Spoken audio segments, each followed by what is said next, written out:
नमस्कार, आप देख रहे हैं के न्यूज इंडिया और मैं हूं आपके साथ गरिमा। देवभूमि के दंगल में आज हम बात करेंगे अब की बार बजट भारी।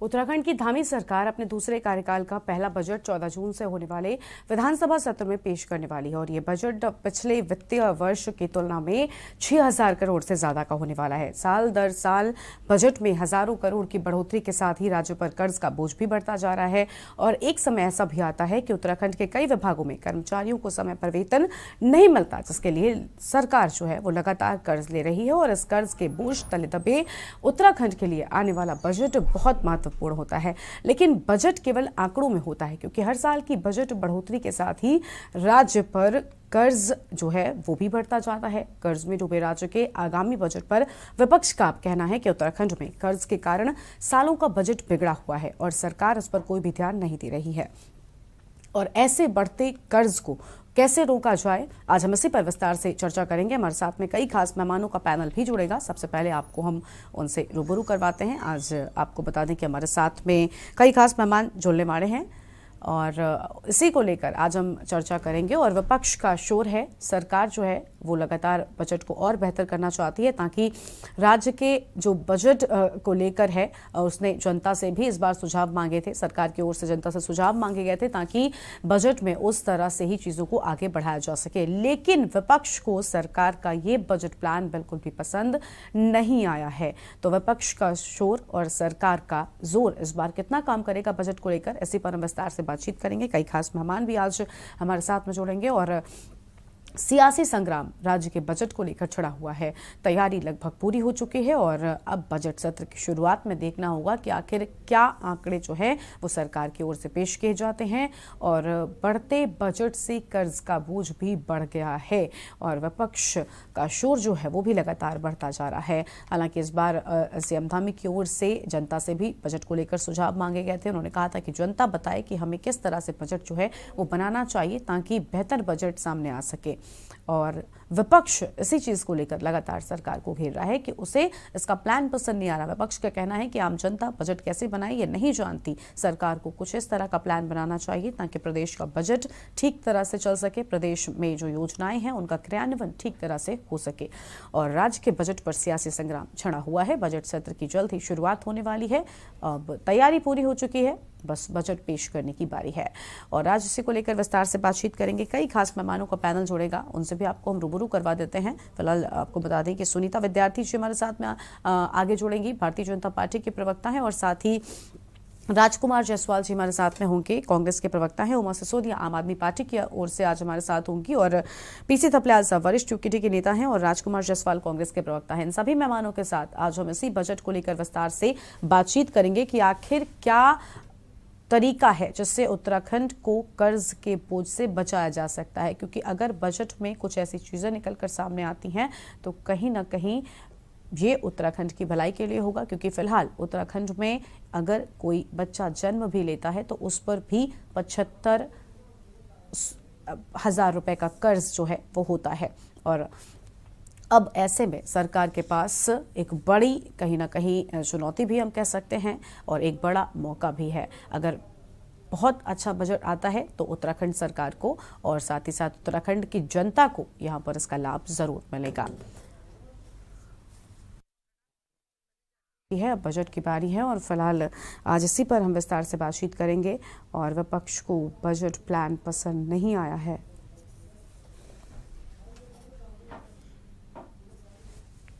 और आज इसी पर विस्तार से बातचीत होगी। विपक्ष का शोर जो है वो देखने को मिल रहा है।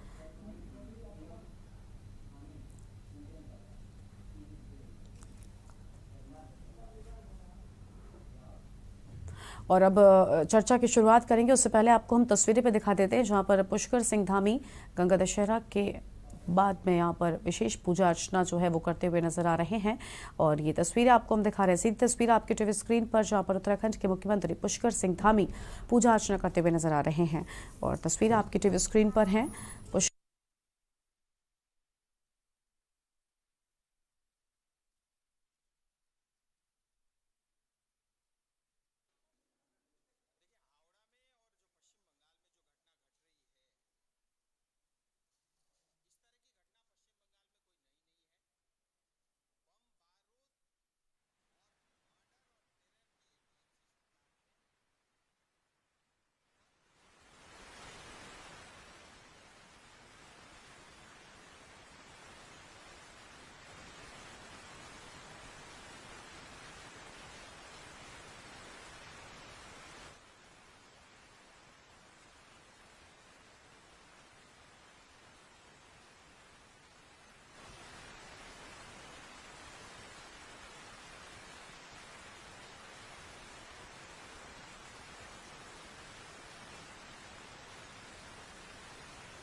तो उत्तराखंड के मुख्यमंत्री पुष्कर सिंह धामी की तस्वीरें आपकी टीवी स्क्रीन पर आपको हम लगातार दिखा रहे हैं। धौलपुर से ये सीधी तस्वीरें हैं जहां पर गंगा दशहरा के बाद विशेष पूजा अर्चना करने के लिए यहां पर पहुंचे हुए हैं उत्तराखंड के मुख्यमंत्री पुष्कर सिंह धामी। और धौलधार से ये सीधी तस्वीरें हैं गंगा दशहरा के बाद यहां पर विशेष पूजा अर्चना मां गंगा की करते हुए नजर आ रहे हैं पुष्कर सिंह धामी। सीधी तस्वीर आपकी टीवी स्क्रीन पर आपको हम दिखा रहे हैं। तो ये तस्वीर आपकी टीवी स्क्रीन पर जहां पर उत्तराखंड के मुख्यमंत्री पुष्कर सिंह धामी यहां पर पहुंचे हुए हैं और ये तस्वीरें हैं गंगा दशहरा के बाद यहाँ पर विशेष पूजा अर्चना की शुरुआत हो चुकी है। और ये देख पा रहे हैं आप यहाँ पर मुख्यमंत्री पुष्कर सिंह धामी यहाँ पर पूरे विधि विधान के साथ पूजा अर्चना करते हुए नजर आ रहे हैं। तो उत्तराखंड के मुख्यमंत्री पुष्कर सिंह धामी की तस्वीर आपकी टीवी स्क्रीन पर जहाँ पर पूजा की शुरुआत हो चुकी है और पूरे विधि विधान के साथ यहाँ पर पूजा करते हुए नजर आ रहे हैं उत्तराखंड के मुख्यमंत्री पुष्कर सिंह धामी। और धौलधार से ये तस्वीरें हैं आपकी टीवी स्क्रीन पर। पूरे विधि विधान के साथ यहाँ पर पूजा अर्चना की शुरुआत हो चुकी है और गंगा दशहरा के अवसर पर भगवान कांगड़ा की पूजा करते हुए यहाँ पर नजर आ रहे हैं उत्तराखंड के मुख्यमंत्री पुष्कर सिंह धामी की ये तस्वीर आपको हम दिखा रहे हैं। धौलधार से ये तस्वीर आपकी टीवी स्क्रीन पर हैं। गंगा दशहरा के अवसर पर भगवान कांगड़ा की पूजा यहाँ पर की जा रही है।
तो आपने देखा यहाँ पर गंगा दशहरा के बाद विशेष पूजा अर्चना करते हुए नजर आए हैं उत्तराखंड के मुख्यमंत्री पुष्कर सिंह धामी। और आज हम बजट को लेकर विस्तार से बातचीत करेंगे क्योंकि बजट को लेकर एक तरफ जहां पर जनता से सुझाव मांगे थे सरकार ने, अब देखना होगा कि बजट में फिलहाल किस तरह के आंकड़े जो हैं वो सामने आते हैं, जनता को क्या सौगात मिलती है। आज इसी को लेकर हम विस्तार से बातचीत करने वाले। हमारे साथ में खास मेहमानों का पैनल जुड़ चुका है। एक बार फिर से आपका परिचय उनसे हम करवा देते हैं। हमारे साथ में सुनीता विद्यार्थी जी हैं, भारतीय जनता पार्टी के प्रवक्ता हैं, राजकुमार जायसवाल जी हैं, कांग्रेस प्रवक्ता, उमर सिसोदिया आम आदमी पार्टी की ओर से हैं, और पीसी थपलियाल जी हैं, वरिष्ठ यूकेडी के नेता हैं, राजकुमार जायसवाल हैं, कांग्रेस के प्रवक्ता हैं। आप सभी मेहमानों का हमारी चर्चा में स्वागत है। शुरुआत करेंगे भारतीय जनता पार्टी की प्रवक्ता सुनीता विद्यार्थी जी के साथ में। सुनीता जी, विपक्ष लगातार आपके बजट को लेकर शोर कर रहा है। अब तक तो बजट खैर पेश नहीं हुआ, लेकिन जो विपक्षी हैं वो कह रहे हैं कि बजट में आपने जनता से सुझाव मांग लिए, लेकिन ये भी कहा जा रहा है कि भाई जनता भोली भाली है, वो क्या जाने कि बजट में क्या होना चाहिए। आपको तो जनता के लिए खुद सोचना चाहिए था और उसके बाद बजट तैयार करना चाहिए था। आपको भी क्या ऐसा लग रहा है कि इनको थोड़ा सा इंतजार करना चाहिए, बजट पेश हो जाए उसके बाद सवाल खड़े किए जाने चाहिए? ऐसा है भारतीय जनता पार्टी का, अभी जैसे कि आपने और हमको मालूम है कि 12-13 को शायद हमारे माननीय मुख्यमंत्री जी का शपथ ग्रहण समारोह होना है और उसके बाद 14 से जो है हमारे जो है सत्र की तैयारी है। तो ये जो सुझाव मांगे गए हैं ये सिर्फ एक औपचारिकता है कि किस तरीके से सत्र में लोग चाहते हैं कि, क्योंकि कई बार क्या होता है कि सत्र में जो क्वेश्चन आते हैं या जो भी बिंदु हम लोग रखते हैं या विपक्ष द्वारा उठाए जाते हैं, ऐसे बहुत सारे मुद्दे होते हैं जिन पे कई बार जो है बहुत ज्यादा लंबी चर्चा नहीं हो पाती है। हाँ। एक ये सुझाव हमने लिए हैं कि किस विषय पे जनता जो है चाहती है कि इन पर बात हो, क्योंकि कई बार ऐसा होता है कि कई लोग कहते हैं कि अन्य दलों की भी बात करें कि हमें नहीं पूछा गया।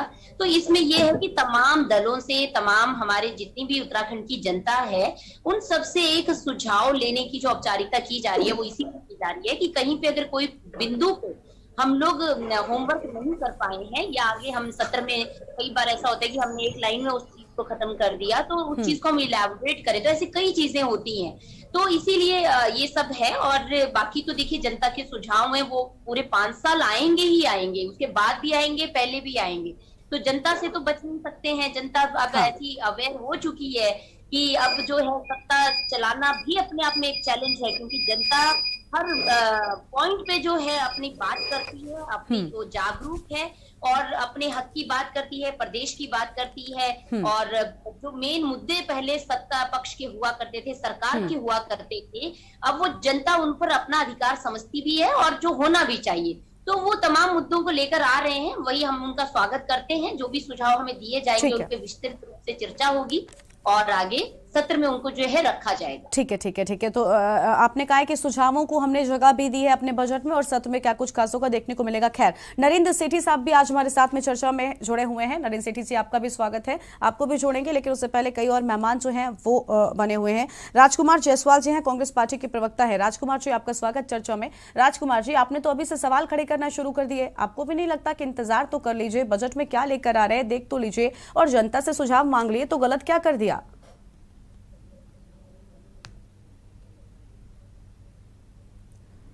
राजकुमार जी, आप अनम्यूट करें, आपकी आवाज हम तक नहीं पहुंच रही है।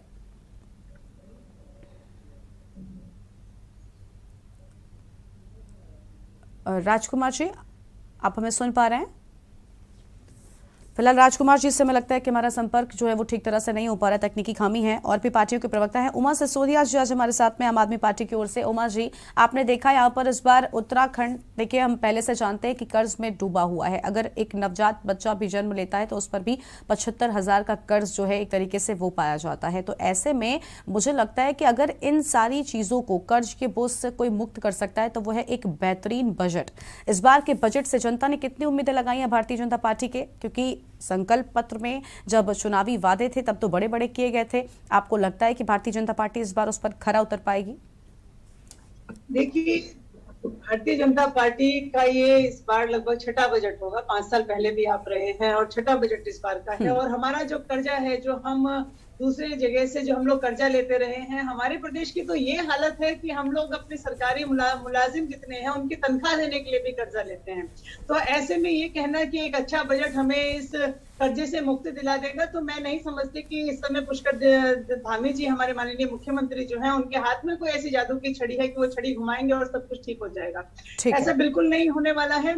और सरकार इस बार भी घाटे का बजट 100% प्रस्तुत करेगी। मेरी नजर सिर्फ इस बात पर है कि सरकार इस बार रेवेन्यू जनरेट करने के लिए कौन से नए सोर्सेज ला रही है, कहां से वो ये बताएंगे कि हमें यहाँ से ये रेवेन्यू जो है वो जनरेट होगा। और नए सोर्सेज, देखिए बार बार शराब के ऊपर बढ़ा दिए या सिगरेट और गुटखे के ऊपर बढ़ा देना, ये एक मतलब पुराने टाइम से चला आ रहा है। लेकिन मैं समझती हूँ कि नए रेवेन्यू सोर्सेज क्या होंगे, इस पे पूरी नजर इस बार आम आदमी पार्टी की है। क्योंकि जब तक हम लोग नए रेवेन्यू जनरेट नहीं कर पाएंगे तब तक हम किसी भी हालत में जो हमारा घाटा है 65,000 करोड़ से ऊपर का लगभग जो हमारा घाटा है ऑलरेडी, जो हम पर कर्जा है, उसको हम किसी भी हालत में नहीं उतार पाएंगे।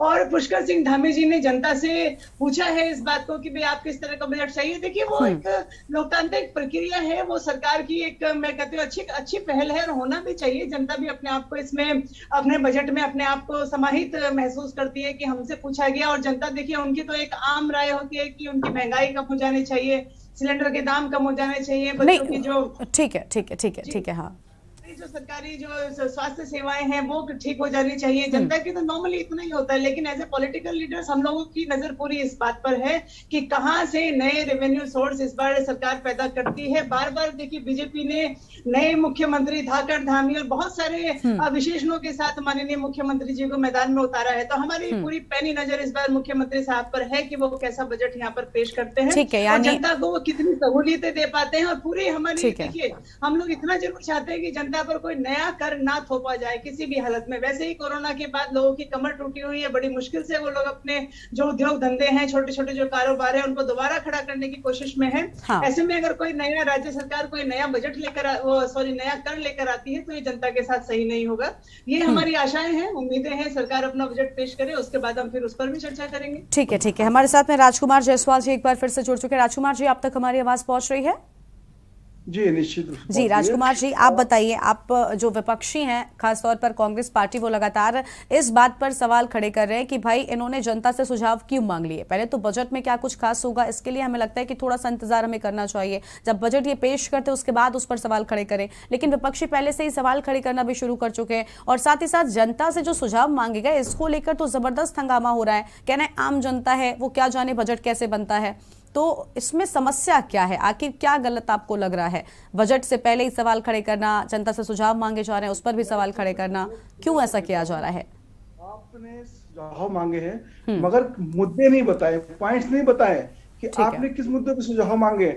आपने खाली मीडिया के माध्यम से एक सिबुका छोड़ दिया कि जनता अपना इसमें मत दे कि किस तरह से हम इसको कर सकते हैं, मगर आपको कुछ पॉइंट्स के साथ आना चाहिए थे मैदान में कि इन क्षेत्रों में क्या विकास में हम लोग बढ़ोतरी कर सकते हैं, शुल्क कम कर सकते हैं, ज्यादा कर सकते हैं। और लगातार आप देखिए जनता में महंगाई का बोझ बढ़ता जा रहा है, बिजली में कटौती हो रही है, पानी की समस्या होती जा रही है, और आप देखिए चारधाम यात्रा जिससे हमें बहुत ज्यादा रेवेन्यू यहाँ पे प्राप्त हो रहा है और आगे भी प्राप्त होगा निश्चित रूप से, मगर उसकी वहां पे अव्यवस्था कितनी है लगातार आप देख रहे हैं कि मीडिया के माध्यम से सबको पता भी लगता जा रहा है कि कितनी वहां पे कमियां आज भी हैं।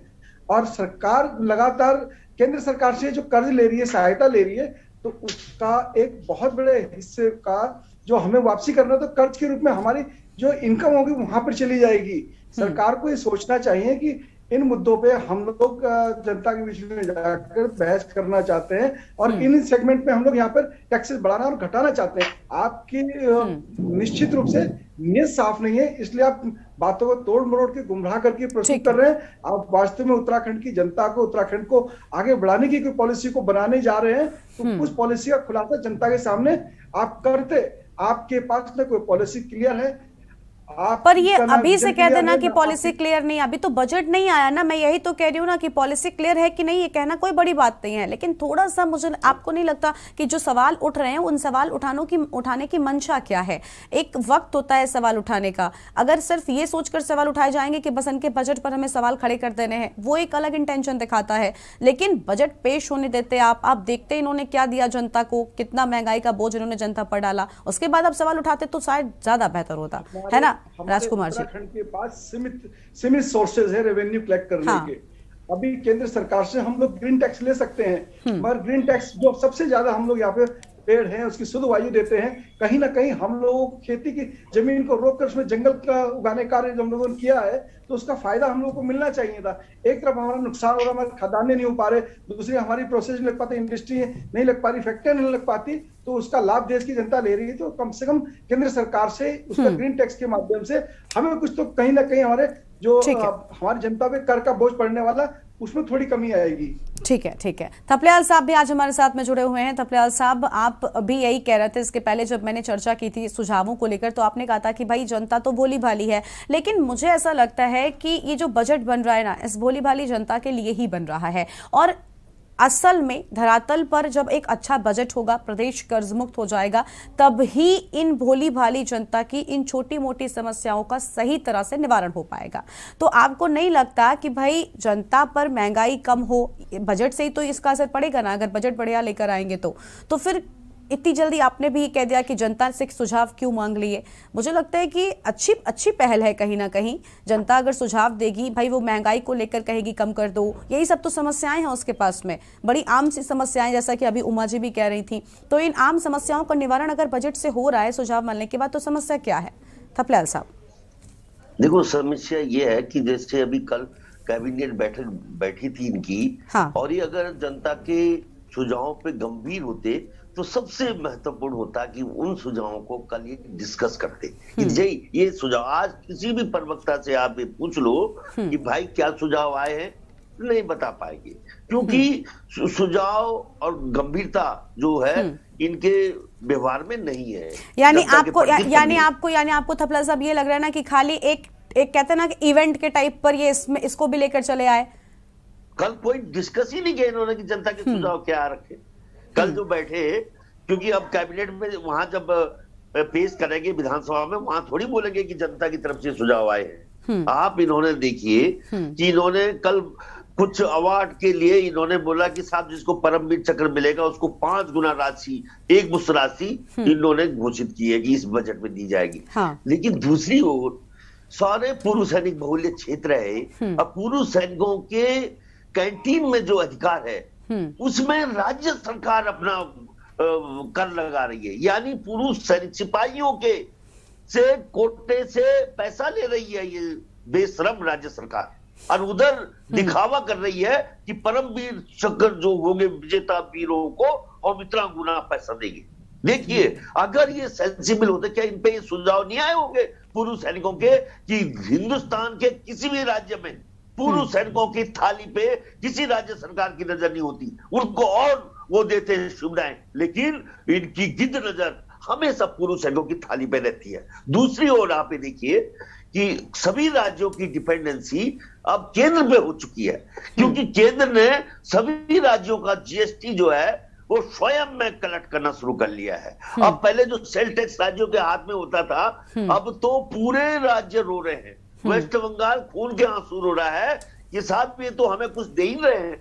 यानी हमारे देश की जो अर्थव्यवस्था है वो ऑलरेडी मोदी जी ने अपने हाथ में ले ली है और उसको जिस तरह से यूज करना चाहेंगे वो करेंगे। चाहे अपने लिए 8,000 करोड़ का जहाज लें, चाहे वो विस्ता प्रोजेक्ट में 20,000 करोड़ को तहस करें। उन्होंने ऐसा कर दिया है। हाँ। अभी राज्य सरकार जो कर रही है, आपको पहले मतलब कभी भी हाँ। आप बीच में जो महंगाइयां बढ़ती रहती है, फलानी चीज पे पेट्रोल आज कल ये हो गया, परसों ये हो गया, नरसों ये हो गया, तो बजट की जो एक तो ये इसलिए बिगड़ा क्योंकि मोदी जी ने इतना महंगा हेलीकॉप्टर खरीद लिया। आपको लग रहा है कि बजट इसलिए बिगड़ा, इकोनॉमी इसलिए हमारी थोड़ी सी गड़बड़ हो गई है? 8,000 करोड़ का जहाज इस गरीब देश में जो कोरोना काल में त्राहिमाम कर रहा है, जिसका रुपया आज विश्व बाजार में मुंह के बल गिर रहा है, उसको हमारे खून पसीने हमारे से ये तेल में इन्होंने लूट मचा रखी है। ये उस तेल के भरोसे और जो आबकारी भरोसे दो चीजें इन्होंने केंद्र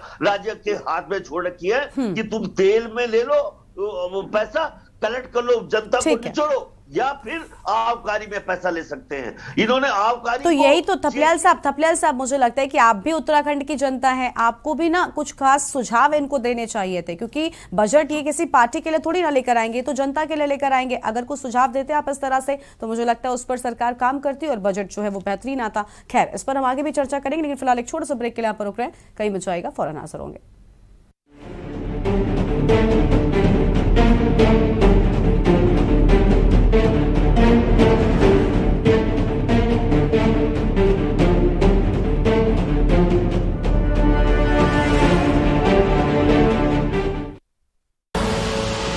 देख रहे हैं के न्यूज, खबरों का सारथी। 8 साल में हमने असंभव को संभव कर डाला है। गगन के सूरज का देखो पश्चिम में भी उजाला है। रात गई अब दिन आएगा भी, तो ये बस भोर है। ये भारत का नया दौर है, ये भारत का नया दौर है, ये भारत का नया दौर है, ये भारत का नया दौर है। सेवा, सुशासन और गरीब कल्याण। कुछ दिन ऐसे होते हैं when I love my job, और कुछ दिन ऐसे होते हैं कि आई हेट इट। एक पायलट पे होता है इतना प्रेशर कि कूल रहना इज नॉट दैट इजी। पर गर्मी में घर को कूल रखना is now too easy with Summer Cool coolers. Summer Cool celebrates the release of Runway 34। Goldie हिंग का तड़का लगे तो सभी दबा के खाते हैं। गोल्डी हिंग, कण कण में जान। देखें कौन नया खिलाड़ी आया है, समझा देते हैं, प्यार से समझाएंगे। ये तो अपनी जुबान है। जुबान एक हो तो दिल भी एक होने चाहिए। विमल, बोलो जुबान केसरी। आप देख रहे हैं के न्यूज, खबरों का सारथी।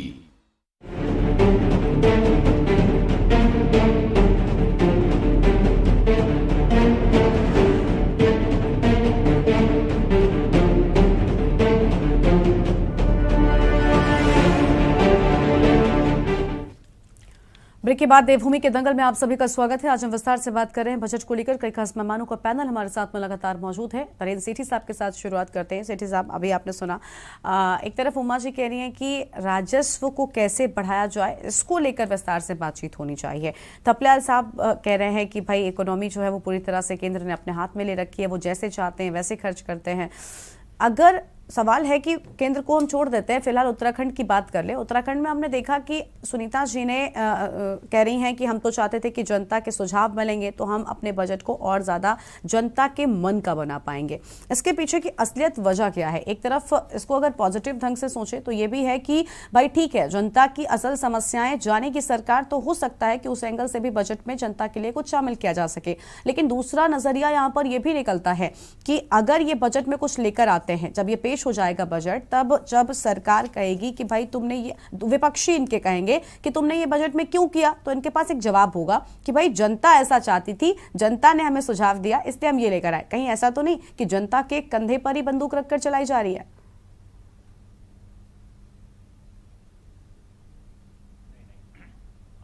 गरिमा, आपने बहुत अच्छे ढंग से प्रस्तुत किया पूरी बात को, और जैसे चाहे उमा जी ने कहा या थपलियाल जी ने बताया और जैसे सुनीता जी ने बताया, तो आप ये देखिए कि मैं सरकार की इस पहल का स्वागत करता हूं कि उन्होंने राय मांगी है।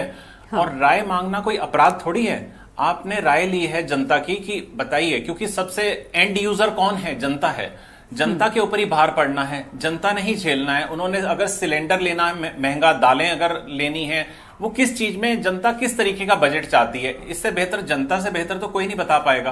तो अगर जनता से ही राय ली गई है तो मैं तो ये कहता हूं कि विपक्ष को भी कम से कम किसी मंच पे आके तो सत्ता पक्ष का साथ देकर और उनकी हाँ में हाँ ना मिलाएं, कम से कम उनकी सही बात को सही तो कहें।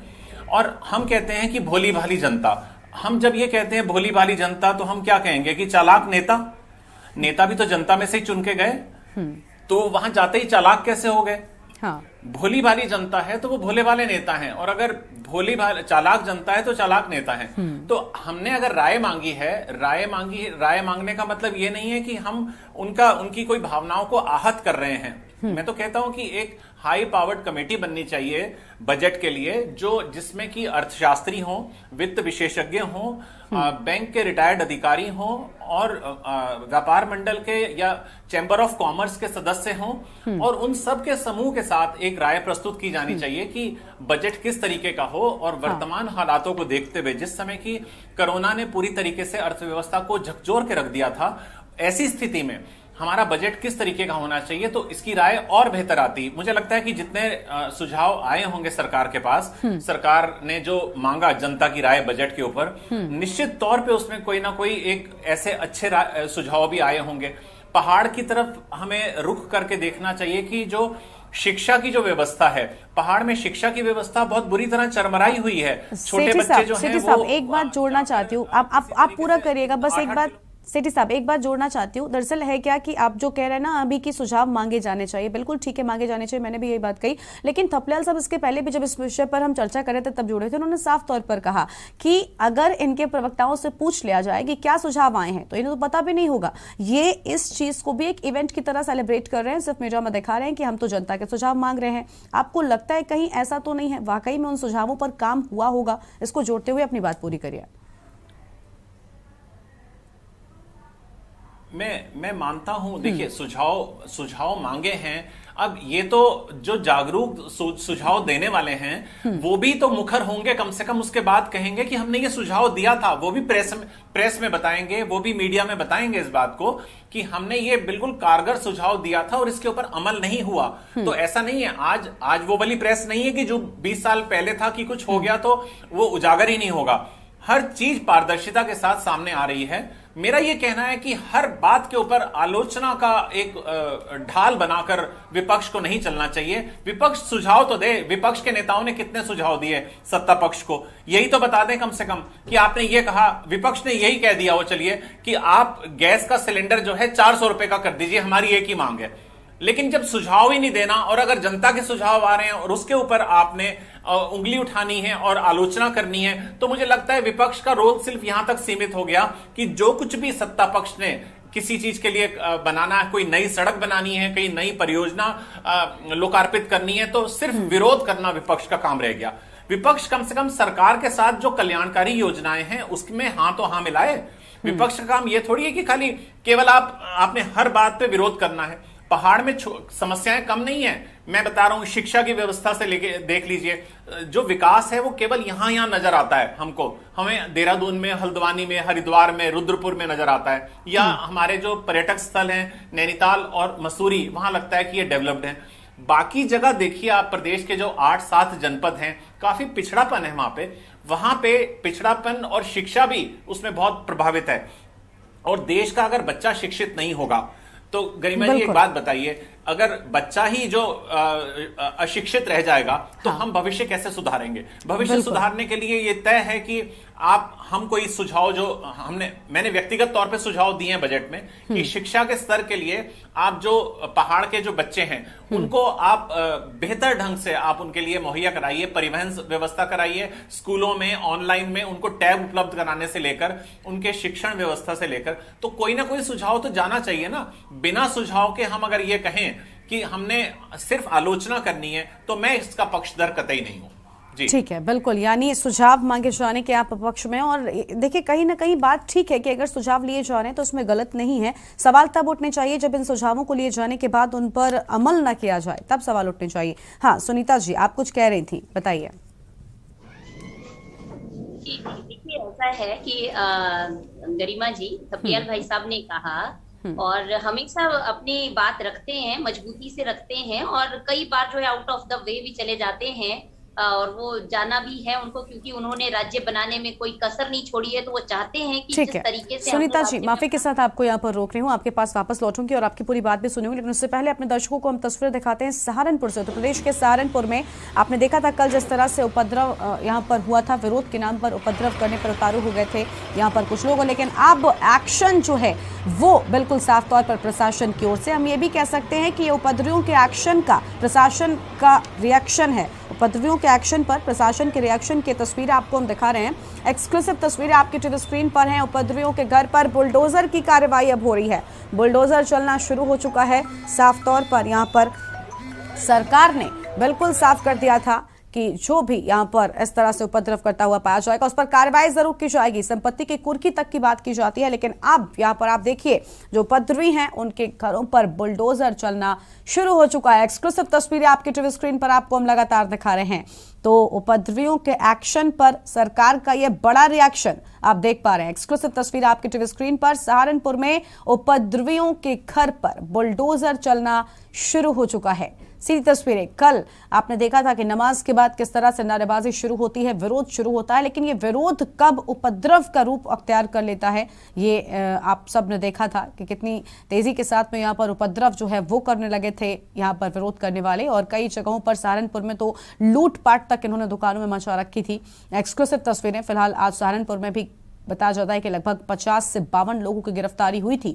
और इन उपद्रवियों की पहचान किए जाने के बाद अब सरकार का ये बड़ा एक्शन, आप देखिए उपद्रवियों के घरों के ध्वस्तीकरण की कार्रवाई शुरू हो चुकी है और घरों पर बुलडोजर चलना शुरू हो चुका है। तो बुलडोजर यहाँ पर आपने देखा कि किस तरह से उपद्रवियों के घरों पर चलता हुआ नजर आ रहा है। एक्सक्लूसिव तस्वीरें आपके टीवी स्क्रीन पर आपको हम दिखा रहे हैं। प्रशासन का ये बड़ा एक्शन आप देख पा रहे हैं।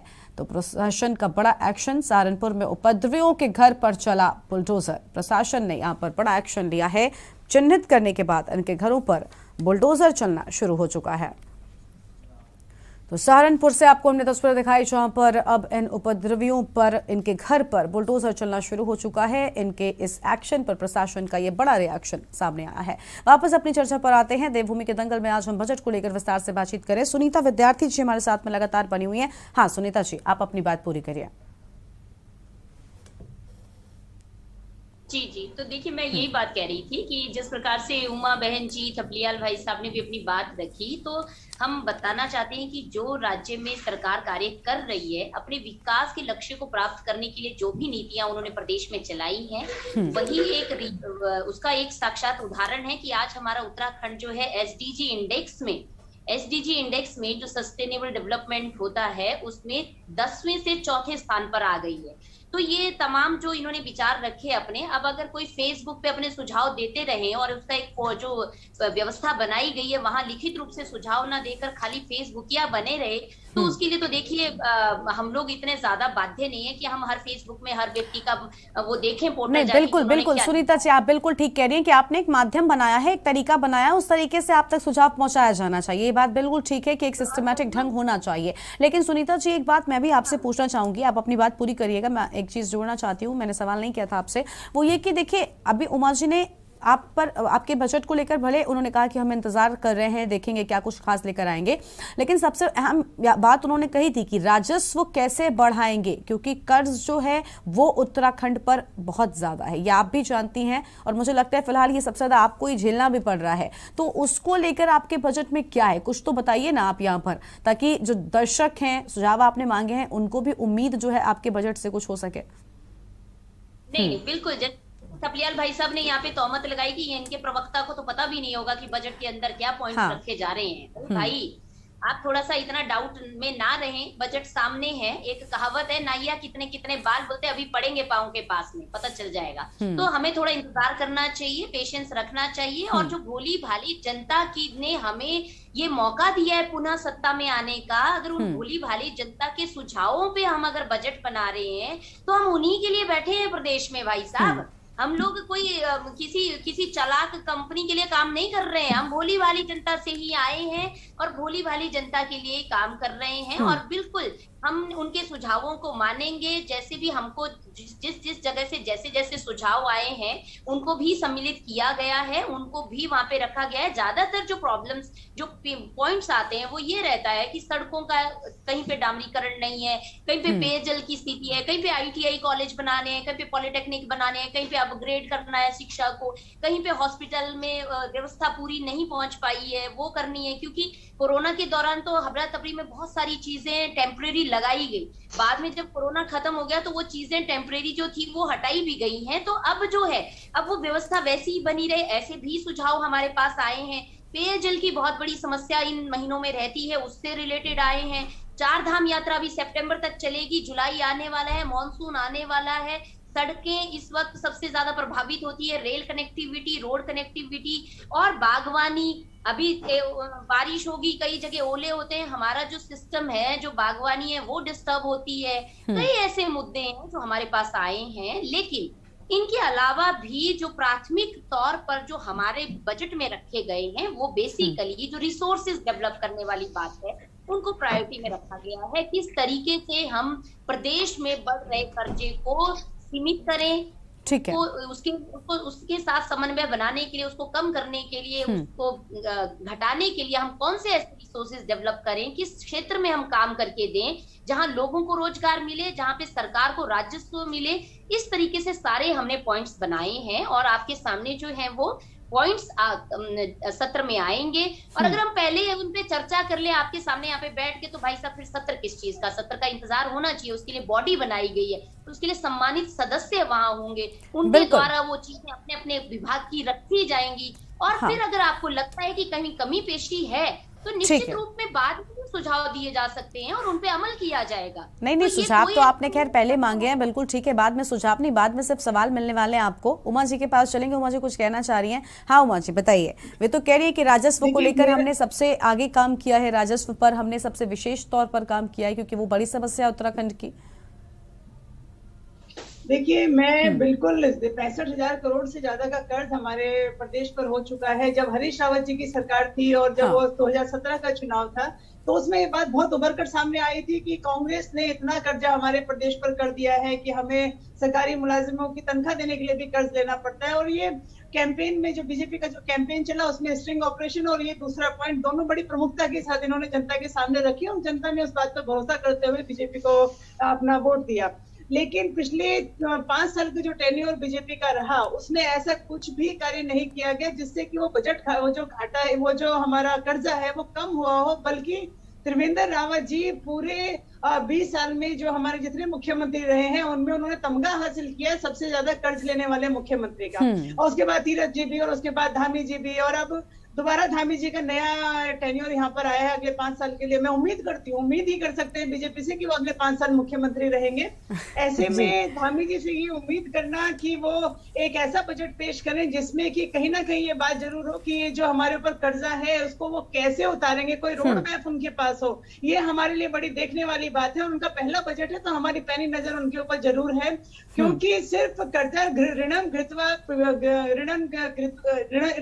घृतम पिबेत की जो चारवाक दर्शन है वो उत्तराखंड में हम पिछले 20 साल से देख रहे हैं। चाहे कांग्रेस की सरकारें हो चाहे बीजेपी की सरकारें हो, ऋण लेते रहिए और घी पीते रहिए।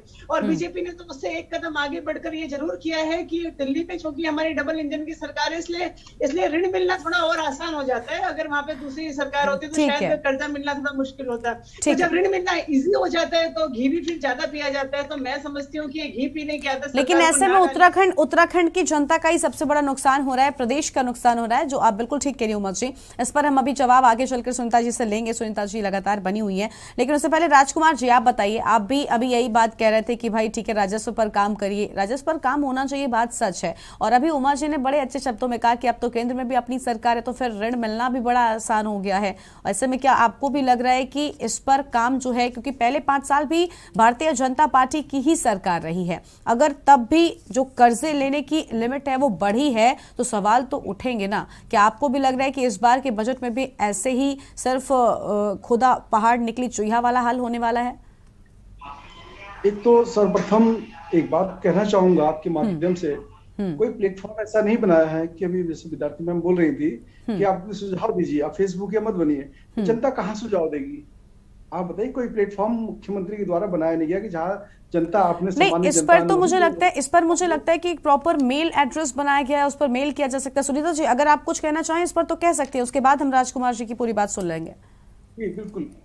मैंने यहाँ पे जायसवाल भाई साहब बताना चाहती हूँ कि थपलियाल भाई साहब ने जो कोट किया था कि जनता भोली भाली है और उनकी बात कौन सुने, तभी हमने कहा कि हमने एक प्रॉपर व्यवस्था बनाई है। हमारे पास जो भी नंबर्स दिए गए हैं या आप देख रहे हैं कि हम लोगों ने इसमें बजट से पहले ही अनाउंस कर दिया था सब जगह कि जो जो पॉइंट्स जनता, और ये वर्बली भी हुआ, प्रेस में भी कई बार बोला गया है कि हम लोगों को जनता जिस पॉइंट पे कहेगी हम सबसे पहले जनता को सेटिस्फाई करने का हमारा काम रहेगा। और हम लोग उन्हीं के लिए यहाँ पे पुनः सत्ता में आए हैं, तो हमारा मेन मोटिव यही है। लेकिन ये जो थपलियाल भाई साहब पे मैंने बोला कि फेसबुक में कई बार क्या होता है कि कई तो बिना अपनी आइडेंटिटी छिपाकर भी अपने सुझाव देते रहते हैं, लेकिन फिर उन पर भी हमारी नजर रहती है। ऐसा नहीं कि हम फेसबुक पर या ट्विटर पे हम ध्यान नहीं देते। हाँ। हमारा आईटी सेल जो है इतना स्ट्रांग है इस मामले में कि हम आईटी सेल में आप 2 मिनट बाद डिलीट कर लीजिए, लेकिन हमारे पास वो डाटा होगा। तो ये बात नहीं है, हम ध्यान पूरा रखते हैं, लेकिन एक प्रॉपर चैनल, अगर आप प्रॉपर चैनल के माध्यम से वो चीजें जाएंगी तो वो प्रमुखता से रखी जाती हैं और उनपे काम होता है। ठीक है सुनीता जी, यानी आप कह रही हैं कि आपने एक प्रॉपर प्लेटफॉर्म बनाया है जिस पर जाकर जनता ने सुझाव दिया। देखिए हाँ राजकुमार जी, ये बात सच है कि इसके पहले भी हमने इस पर चर्चा की तो हमने बताया था कि प्रॉपर मेल एड्रेस है। अगर आप जानते हैं, देखिए जो जनता ये जानती है कि बजट पर क्या सुझाव देना है, तो मुझे लगता है वो इतना तो टेक्निकली स्मार्ट होगी ना कि किस पर सुझाव अपना पहुंचाना है सरकार तक, ये भी जानती होगी। राजकुमार जी बताइए। अगर प्रदेश का कोई सम्मानित उद्योगपति, अनुभवी, कोई प्रोफेसर, सम्मानित हमारे लीडर कोई अपना सुझाव देंगे और सुझाव रद्दी की टोकरी में चल जाएगा तो कोई अपना सुझाव नहीं देगा। आपको, विपक्ष को और हमारे यहाँ पे जो अनुभवी लोग हैं उद्योगपतियों नहीं, तो सरकार को क्या करना चाहिए कि सभी सम्मानित व्यक्तियों के पास वो चले जाएं, पूछें कि भाई आपका क्या सुझाव है? आपको लगता है कि सरकार को ये करना चाहिए? उन 3-4 लोगों की एक समिति बननी चाहिए। हाँ। और जनता को बोलने की आप इसके पहले आपने इतनी बार आपकी सरकार इतनी बार रही है कि आपने कभी कमेटी बनाकर सुझाव लिए? आपने तो सुझाव नहीं लिए, वो सुझाव ले रहे हैं तो आप कहने कमेटी बनानी चाहिए। किसी भी मुख्यमंत्री जनता से नहीं कि आप सुझाव दीजिए, आपको वोट देके मुख्यमंत्री बनाया, आप जनता के हित में अच्छे काम कीजिए। उत्तराखंड का रेवेन्यू कैसे यहाँ पे बढ़े और हमारी आय बढ़नी चाहिए और जो हमारे जो उटपटांग खर्चे हैं वो कम होने चाहिए। राजकुमार जी आप बिल्कुल ठीक कह रहे हैं, आप बिल्कुल ठीक कह रहे हैं कि जो होना चाहिए वो बात बिल्कुल ठीक है, लेकिन आपने सुझाव को लेकर जो तर्क दिया वो बहुत ज्यादा मुझे मतलब समझ नहीं आ रहा है। आप कह रहे हैं कि भाई कमेटी बननी चाहिए, बजट पर आज तक कहाँ पर बताइए मुझे कमेटी बनी है? अगर हम यहाँ 5 लोग बैठे हैं, हाँ। कहीं हम सुझाव किसको देना चाहते हैं, कोई जिम्मेदार व्यक्ति हो जिसको जाके हम अपना सुझाव दें, लिखित में दें या डेमो के साथ दें कि ऐसा आप करेंगे तो उत्तराखंड की जनता के हित में होगा।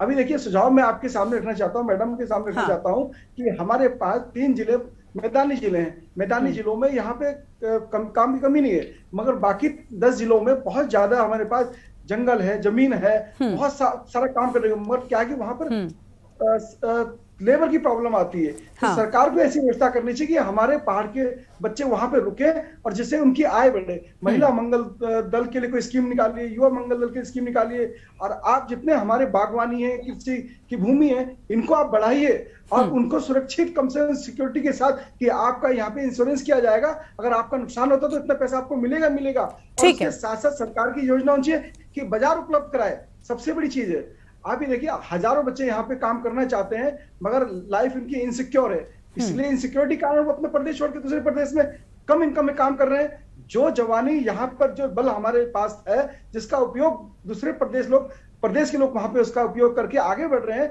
हम उत्तराखंड के लोग उनको वहां पे भेजने कहीं ना कहीं हमारे यहाँ योजना न होने कारण उन वहां जाते हैं, उनको लाभ मिल रहा है। ये लाभ उत्तराखंड की जनता को मिलना चाहिए, हमारे युवा साथियों को मिलना चाहिए, हमारी महिलाओं को मिलना चाहिए। ठीक है, बिल्कुल ठीक है। आपका सुझाव देखिए बहुत अच्छा है। ठीक है सुनीता जी, अभी आपके पास आई थी, उमर जी अभी आपके पास आई, थपलियाल साहब इंतजार कर रहे हैं, उनकी भी प्रतिक्रिया लेना जरूरी है। थपलियाल साहब, अभी आप भी सुझाव को लेकर आपका भी जो मन है वो बिल्कुल ठीक नहीं था, कह रहे थे कि सुझाव की जरूरत क्या है, जनता क्या जाने। लेकिन थपलियाल साहब, पहले भी मैंने आपसे यही सवाल किया ना कि क्यों आखिर सुझाव नहीं लिए जाने चाहिए, ये बड़ी बात है। सुझाव दे रहे हैं तो क्या हुआ? अभी देखिए सुनीता जी ने आपको पॉइंट वाइज जवाब भी दिया कि ऐसा नहीं है कि भारतीय जनता पार्टी के प्रवक्ता नहीं जानते कि कौन से सुझाव आ रहे हैं। अब कांग्रेस से राजकुमार जी कह दे रहे हैं कि भाई हम तो सुझाव दे रहे हैं, लेकिन हमें कैसे भरोसा हो कि हमारा सुझाव ठीक जगह पर पहुंच भी रहा है कि नहीं, ऐसे तो नहीं रद्दी में जा रहा है। तो अब सरकार ये तो नहीं करेगी कि हर एक व्यक्ति के पास आएगी कि भाई तुम सुझाव दे दो, क्या करना है। एक तरीका होता है आज के समय पर, तो उससे अगर लिया जा रहा है तो गलत क्या है? भाजपा के प्रवक्ता को पूछे कि तुम्हारा जो केंद्रीय वित्त मंत्री है, जो बजट बनाएगा, वो देश से सुझाव लेगा? सुझाव लेना हेडमास्टरी वाला परंपरा अपना रहे हैं ये लोग। लोगों को एक ही चीज चाहिए कि उनको रोजगार चाहिए, लोगों को महंगाई कम करना चाहिए, लोगों को आज देहरादून जो ये राजधानी कहलाती है, इसके 2 किलोमीटर बाहर जाइए, वही हालत है गांव की जो रिमोट में पहाड़ों के गांव की है। थपलियाल साहब, अच्छा एक बात बताइए, आपने कोई सुझाव दिया कि नहीं दिया? थपलियाल साहब, आपने कोई सुझाव दिया कि नहीं दिया? हम चिल्ला रहे हैं, हाँ। सुझाव क्या देना? ये राज्य में सुझाव से बड़ा होता है आंदोलन करना। हम आंदोलन कर रहे हैं कि हमारी जो आइटम से फौजियों की सुझाव कोई नहीं देगा ना, यूपीडी सुझाव देगी, तुमने सुझाव देंगे, कोई सुझाव नहीं देगा। लेकिन हम बोल रहे हैं उपनल कर्मचारी तुमने रखे हुए हैं, उपनल में फौजियों के लिए बना हुआ था, तुमने उसमें लूट क्यों मचाई है? तुमने क्यों इसको, इनका डे टू डे का जो कार्य है वो कार्य इतना अपराधपूर्ण है कि इनको सुझाव देना भी बेवकूफी है। आप ये देखिए कि इन्होंने किस तरह से अभी उपनल की बजाय में दूसरी आउटसोर्स एजेंसी से वर्कर लेने शुरू किए, जिन्होंने 30-30, 40-40 हजार रुपए बेचारे गरीब लोगों से। आती हूँ सेठी साहब बस आपके पास आ रही है। ठीक है, यानी सेठी साहब आपको लग रहा है कि इनको सुझाव देना बेकार है, तो सुनते ही नहीं, आप सीधा आंदोलन पर आ जाएंगे। ठीक है सेठी साहब, अरे हाँ ठीक है। पीसी थपलियाल साहब, चाहे पीसी थपलियाल साहब हो, राजकुमार जायसवाल जी हो, चाहे सुनीता जी हो या उमा जी, मेरे बड़े अच्छे संबंध हैं इन सब से। लेकिन पीसी थपलियाल साहब डिबेट में सींग ऐसे लड़ाते हैं, बिल्कुल समझ नहीं आती। अब कह रहे हैं कि वो मतलब सुझाव नहीं देने, आंदोलन करना है। आप ये बताइए, आपके पास सुझाव देने की फुर्सत नहीं है, आंदोलन करने की फुर्सत है।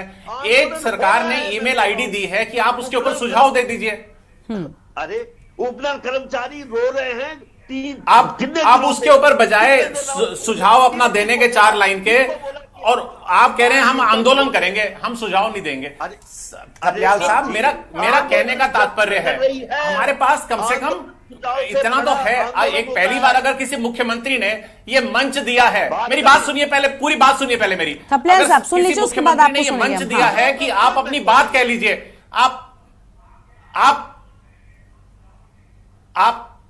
आपने थपलियाल साहब बिना वजह, देखिए आप अगर खाली जेरे करनी है तो कोई फायदा नहीं, ना आपकी बात सुन पाएगा ना मेरी कोई बात सुन पाएगा।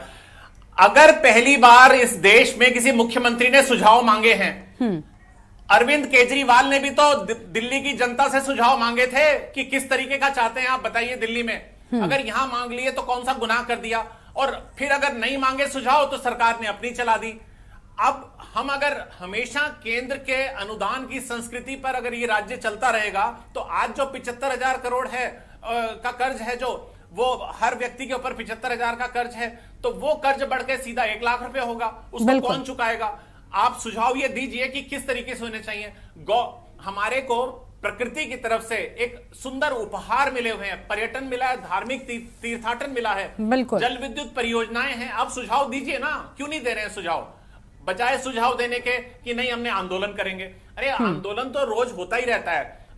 मैं तो कहता हूं कि ये लोकतंत्र का जो मंदिर नहीं, आंदोलन भी करिए ना सेठी साहब, आंदोलन करिए, किसी ने नहीं रोका है, लेकिन आंदोलन करने के लिए कम से कम उन्होंने क्या दिया इसका इंतजार तो कर लीजिए। एक बार बजट पेश हो जाने दीजिए, उसके बाद फिर तो आप खुलकर बोल सकते हैं ना कि आपने इस क्षेत्र में कुछ नहीं किया। तो थोड़ा सा इंतजार करना चाहिए, है ना।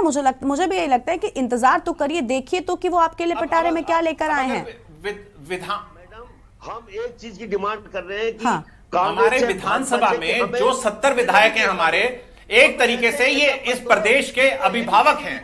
बिल्कुल बिल्कुल, ये अभिभावक अगर हमारी राय नहीं मांगेंगे, अगर ठीक है सेठी साहब, थपलियाल जी कुछ कह रहे हैं, उनको भी सुन लेते हैं, बस उसके बाद उमर जी, थपलियाल साहब को सुन लेते हैं जल्दी से। हाँ थपलियाल साहब जल्दी से। हाँ, हमारी सबसे बड़ी समस्या है कि 22 साल से इस राज्य को विजनरी नेता नहीं मिले।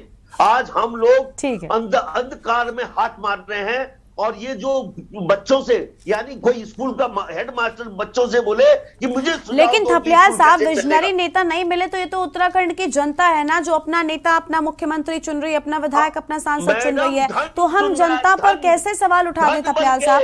धन बल के आधार पर अब इसके आगे तो फिर चर्चा कैसे आगे बढ़ेगी? धन बल के आधार पर चर्चा हम कैसे आगे बढ़ा दें? आप बताइए, हम किसको धन प्रोवाइड करा दें कि भाई आप इसके आधार पर आगे बढ़ जाइए? थपलियाल साहब, ये भी काम आपको ही करना पड़ेगा। अगर आपको लगता है कि उत्तराखंड में ठीक तरह से नेताओं को चुनाव नहीं हो रहा है तो आप आइए ना। चुनाव क्यों बना है? इसीलिए बना है। आप आइए चुनाव में, दावेदारी करिए, जनता के लिए काम करिए, जनता आपको मौका देगी। ठीक है, उमा जी जल्दी से कुछ करिए, एक लाइन में जल्दी से, उसके बाद सुनीता जी प्लीज। उत्तराखंड क्रांति दल सरकार में शामिल डिबेट में ये बात बिल्कुल मतलब सामने आई है कि उत्तराखंड के सबसे पुराना विपक्ष हमारे यूकेडीपी और देश का सबसे बड़ा विपक्ष कांग्रेस, दोनों ने सुझाव नहीं दिए हैं, लेकिन क्वेश्चन सबसे ज्यादा उठा दिया बजट आने से पहले। कम से कम आप लोगों को सही तरीके से जो पोर्टल आया था, जो ईमेल आईडी सरकार ने एडवर्टाइजमेंट किया था कि आप इस पर सुझाव दीजिए, एटलीस्ट आपको उस पर लिखित में सुझाव देने थे। अगर वो सुझाव नहीं माने जाते या उसमें से 2-4 मान लिए जाते, बाकी नहीं माने जाते, तब आप क्वेश्चन करते। अब आप यहाँ पर डिबेट में बैठ के सुझाव दें या फेसबुक पे जाकर सुझाव दें, तो मैं नहीं समझती, ये बड़ी मैं कहती समझती हूँ कि यूकेडी और कांग्रेस की ठीक है, ये बिल्कुल मतलब गलत बात ठीक है। यानी उमा जी भी अब कहीं ना कहीं डिबेट के आखिर तक सुझाव के समर्थन में आज बात करने लगी है। ठीक है, सुनीता जी कुछ कह रही, जल्दी से एक लाइन में पूरा कर दीजिए। हमने सुझाव बाकायदा लिख कर दिए हैं। ठीक है, बिल्कुल क्योंकि देखिए जो बजट है ना वो किसी पार्टी के लिए नहीं है, बजट सारी जनता के लिए, उत्तराखंड की, और उत्तराखंड की जनता को सुझाव देना चाहिए। सुनीता जी जल्दी से, बस जो कहना है आपको जल्दी से बोलिए। सुनीता जी हाँ देखिए थपलियाल भाई साहब, यही मैं बता रही हूँ कि थपलियाल भाई साहब जिस तरीके से बात रखते हैं ना, जो होना होता है काम वो भी नहीं हो पाता है। अरे भाई उपनल की अगर बात है, जब उपनल में मान लिया 100 सीटें हैं और इनके पास, हमारे पास फौजी 50 भी नहीं है, तो अगर 50 सीटें वहां हमारे लोगों को मिल रहा है रोजगार, तो क्या आपत्ति है? और अगर उस व्यवस्था में इतनी खामियां है तो आप आंदोलन मत करिए, आप जाइए मुख्यमंत्री जी से मिलिए, पूरे कर्नल जनरल जितने भी हैं, और बोलिए भाई साहब हम लोगों का ये सिस्टम अलग है, इसको अलग रहने दीजिए, ताकि हमारे एक्स सर्विसमैन को रोजगार मिले, हमारे ठीक है। नहीं देखिए सुनीता जी अब इतना भोला बनने की भी जरूरत नहीं है। मैं ठीक है सुनीता जी प्लीज, इतना भोला बनने की भी जरूरत नहीं है। ऐसा नहीं है कि आंदोलन नहीं हुए, आंदोलन ऐसा नहीं है कि नहीं हुए, आंदोलन भी खूब हुए, उसके बाद भी कार्रवाई नहीं हुई है। वो अलग बात है कि थपलियाल साहब अभी जो आंदोलन की बात कर रहे हैं उसकी टाइमिंग ठीक नहीं है, वरना ऐसा नहीं है कि आंदोलन पर आपने एक्शन ले लिया है। खैर आज अभी चर्चा को यहीं पर रोकना पड़ेगा, वक्त की कमी है, माफ कीजिएगा सुनीता जी प्लीज, वक्त की कमी है, चर्चा को यहाँ पर रोकना पड़ रहा है। आप सभी मेहमानों का बहुत बहुत शुक्रिया आज की हमारी चर्चा में आने के लिए, अपनी बात रखने के लिए। तो देखिए थपलियाल साहब, आपसे मैं यही कहूंगी कि आप जरूर आंदोलन करिएगा, सवाल उठाइएगा, सत्ता से पूछेगा कि आखिर बजट में क्यों खास चीजें नहीं आई, लेकिन बजट पेश होने के बाद, क्योंकि अभी तो सुझाव देने का वक्त है। अगर सरकार मांग रही है तो जरूर दीजिए। देवभूमि के दंगल में आज इतना ही। आप देखते रहिए के न्यूज़ इंडिया। नमस्कार। इस कार्यक्रम के प्रायोजक करता है गोल्डी हिंग, कण कण में जान।